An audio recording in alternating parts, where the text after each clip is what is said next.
Welcome back from the break. You're still on NBC, your number one African TV station right here in Houston. Is on 43.2. And the program is Africa Today. It comes to you every Saturday at 8:30 p.m.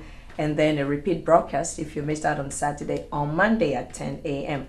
But then if you don't have the time to watch it, sit home and watch it on the big screen, you can go to NBCLiveTV.com and you can watch it on all your mobile devices around the world. Before the break, Godwin was touching on South Africa taking $10 million to Mali. And I said, that's a big amount. Funsho said, that's a small amount.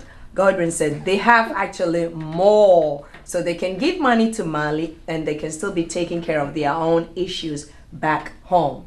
I like that, but I'll come back to you in a little while.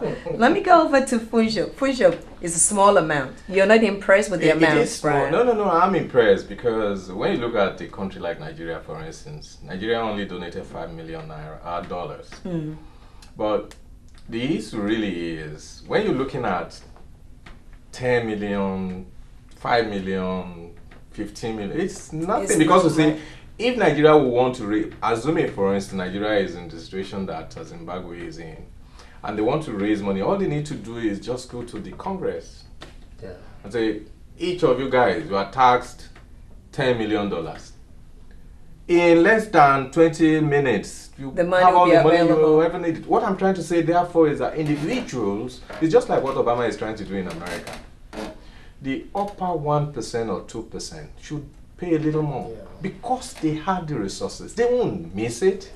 You understand? So for them to give out 10 million, it's generous of them because, but then don't let's forget that other African countries are also contributing. Not only them, I'm aware that Japan gave about 18 million, China gave some money, and the target is $455 million. For Mali. Yeah. Wow. But then the money is not just for equipment, war equipment, but also to take care of stuffs like refugees and medications and all of that. So Okay, so that's 10 million from South Africa to Mali to help them control violence in the country. Now, still with South Africa though, they've introduced online birth registration. What are your comments on that? I think it's... No, I think thank you. I think it's a very good development. Now, it's not as if this is new, actually.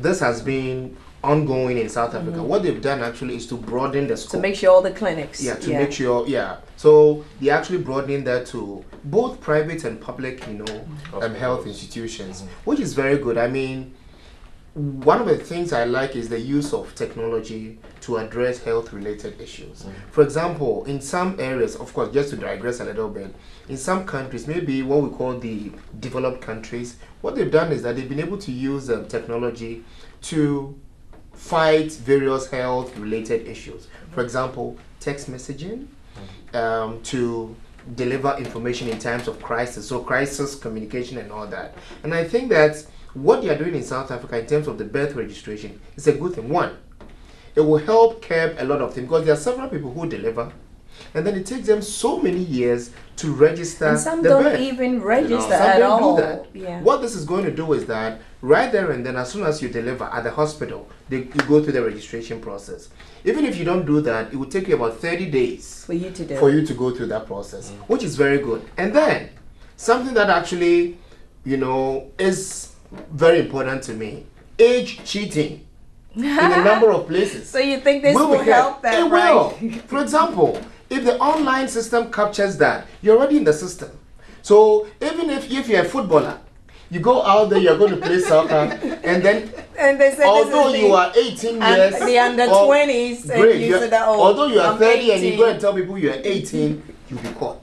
This is a good system. I mean, I'm being cynical here, but what I'm saying eventually is that it's a very good system, and I think that's the way to go. And maybe other African countries that have not started that can actually take some cues. Because the interesting thing where you have situation in villages back in Africa where you meet a very elderly person and you ask them how old they are, said, I think I was born That's around right. this time when the chief I did know. this and the chief did that, and There are no records of it, so it's great. Funcho, your thoughts on that? Yeah, he said it all.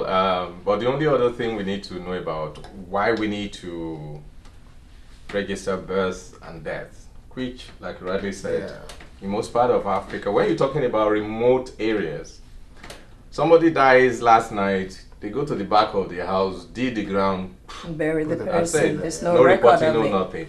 But then population helps in planning. Yeah, you're right. All right.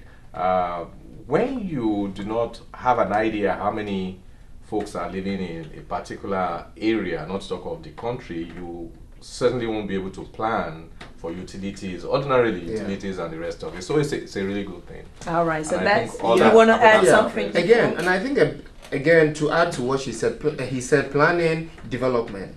One of the things that a few African countries have done, Botswana has done that very effectively, is to use this online system to come up with a national identification system, which is, as long as you're able to capture everyone in the country, you know how many people are there. It will help with taxation. It will help with delivering services within the country.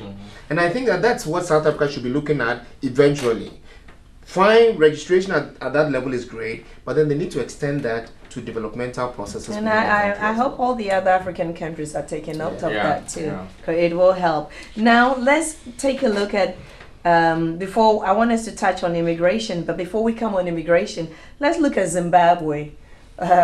Zimbabwe, I do pray and I hope that it's not true that Zimbabwe is run out of money. That's one prayer. Lord is not going to answer. It's possible. Right I'm hoping again that it's a prayer that God will answer for me. And I guess I have some friends in Zimbabwe. They run out of money. When we say that the state or the countries run out of money, for which I want you to break it down a little bit for the viewers for us. I really don't know how they can run out of money. By the way, the report doesn't say so much about foreign reserve. They're just talking about what they have at hand, money at hand. $217.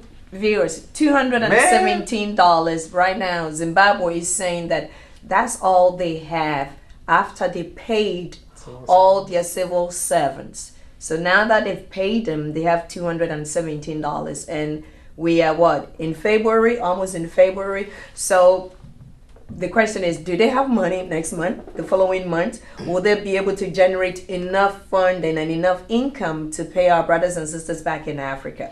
But then let's also pray that they have reserves for them to fall back on. Your foreign reserve isn't quite money you go and dip your hand into. Well, in case of emergency, what do you do then? They need to be paid. Okay, let me explain something about foreign reserve.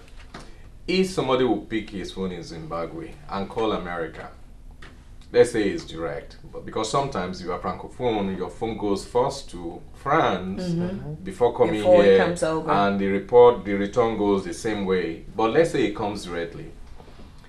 Now, if I initiate a call from Zimbabwe to you in America, whatever we generate, whatever I'm going to pay because I initiated, is going to be shared between the telephone company in Zimbabwe and the telephone company of your service, providing your service. In your homeland. Yeah. But there